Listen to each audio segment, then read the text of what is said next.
this is Paul Bedford, Business Growth Specialist. I'm doing 7 videos called 7 Keys to Wealth Accumulation from the fantastic book, The Richest Man in Babylon, which I thoroughly recommend you get a copy of. Key number 2 for wealth accumulation is to reduce your expenditure. Now, nowadays, it's really easy to spend money. If you look at contactless, I don't carry cash around me anymore, direct debits, standing orders, things are being taken out of our accounts and it's so easy to spend money. The very first thing to reduce your expenditure is to actually be aware of what you're spending.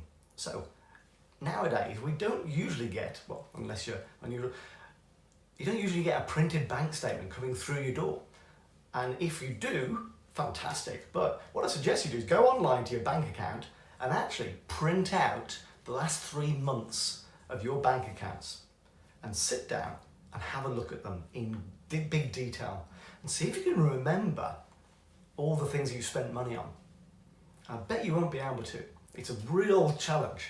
So the first step to actually reducing expenditure is to become aware of what we're spending our money on a daily basis and look at our spending habits and how we're doing things. Now, as an example, so I love coffee.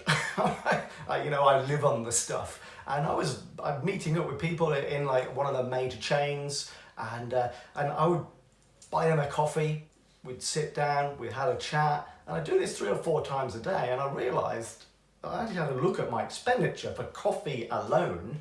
And it was every time I bought a coffee for me and someone else, it was about £6, I called it £5. If I did that 4 times a day, that's £20 a day. If you look at that over 7 days, that's £140 a week on just coffee, which is absolutely ridiculous.